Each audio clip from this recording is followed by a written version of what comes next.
But what did you learn? How are you going to stop losing and start winning? Well, at our gatherings, we discussed what had worked well for the political left, why conservatives had lost so many political battles, and what conservatives might do to win in the future. It came down to this: what is the real nature of politics?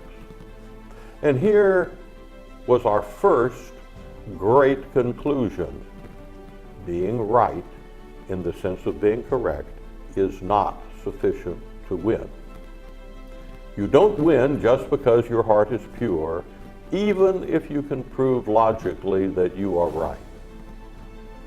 Well, what then does determine victory? In our frequent meetings and discussions, we came up with our second great conclusion.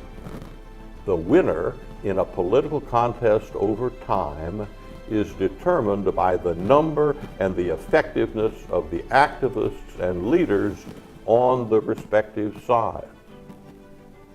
That fundamental understanding changed our thinking. It explains why the side that's right doesn't necessarily win. Next, we considered the vital question of what determines the number and effectiveness of the activists and leaders on a given side. Clearly, numbers and effectiveness do not depend on which side is right.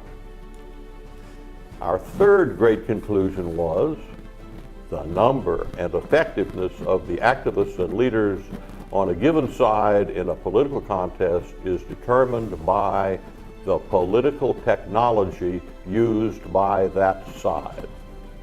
That explains a lot of political history, including why bad causes like communism attracted a lot of activists. The people on the left used effective political technology. In contrast, most conservatives had relied on proving we are right. Political technology can be roughly divided into communications technology and organization technology, with no neat line of separation between communication and organization.